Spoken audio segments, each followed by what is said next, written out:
शहजादी ने सबको खिले दिल से मुआफ कर दिया, मगर उन सबको एहसास दिला दिया कि वो गलती पर थे। एक बादशाह था, इसकी 7 लड़कियां थीं। वो उन 7 से बेहद मोहब्बत करता था और उनके हर आराम का ख्याल रखता था। एक बार जब दस्तरखान सजा हुआ था, वो सब लोग साथ खाने पर बैठे थे। बादशाह ने अपनी बेटियों से एक सवाल पूछ लिया कि तुम लोग मुझे कितना चाहती हो? बड़ी शहजादी ने कहा, बाबा, मैं आपको गुलाब जामुन की तरह चाहती हूँ। बादशाह ने खुश होकर इसको 4 गांव दे दिए। दूसरी ने कहा, मैं आपको बर्फी की तरह चाहती हूँ। बादशाह ने इसको काफी बड़ा इलाका बख्श दिया। तीसरी लड़की ने कहा, मैं आपको उमरती की तरह चाहती हूँ। इसको भी बादशाह ने बहुत जमीन जायदाद दे दी। इसी तरह वो सबसे पूछता गया और सबको माल और दौलत मिलती रही। 7वीं लड़की से जब बादशाह ने पूछा, बेटी तुम मुझे कितना चाहती हो, तो उसने बहुत प्यार से कहा, बाबा, मैं आपको नमक के बराबर चाहती हूँ। ये सुनकर बादशाह को जलाल आ गया। कहने लगे, सब मुझे इतना चाहते हैं, तुम नमक के बराबर। वो बहुत नाराज हुए और छोटी बेटी को महल से निकाल दिया और कहा, अब कभी यहाँ कदम ना रखना। वो जंगल की तरफ चली गई और पत्तों और लकड़ियों को मिलाकर एक झोंपड़ी बनाकर वहाँ रहने लगी। भूख लगती तो फल खा लेती, सूखे पत्तों का बिस्तर बनाकर सो जाती।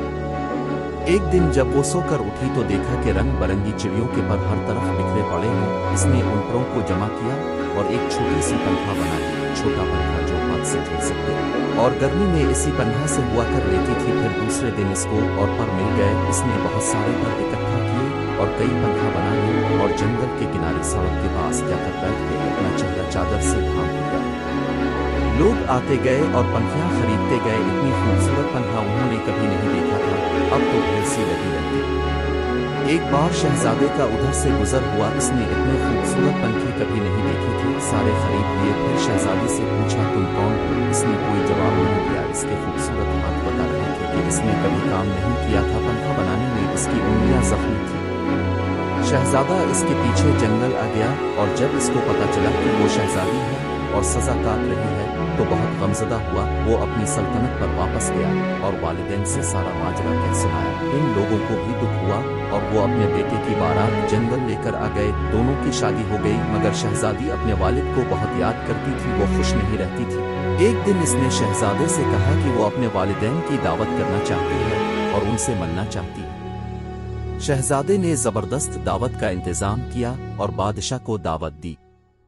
शहजादी ने कहा, सारा इंतजाम आप देखिए, मगर अपने वालिदैन और बहनों के लिए खाना मैं खुद तैयार करूंगी। सारे मेहमान आ गए। कई दस्तरखान एक साथ लगे और बादशाह और शहजादियों के लिए अंदर इंतजाम किया गया।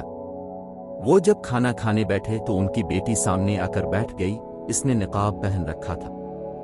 जब बादशाह ने पहला नवाला लिया तो खाने में नमक नहीं था। दूसरी डिश निकाली, वो भी बगैर नमक के थी। तब उनको बहुत गुस्सा आया कि मुझे बिलाकर यूं बगैर नमक का खाना खिलाया गया। तब छोटी शहजादी ने अपनी निकाब हटाई और कहा, बाबा, मैं आपको नमक के बराबर चाहती हूँ। यही कहा था मैंने, नमक के बगैर किसी चीज में लज्जत नहीं होती। बादशाह चौंक उठा।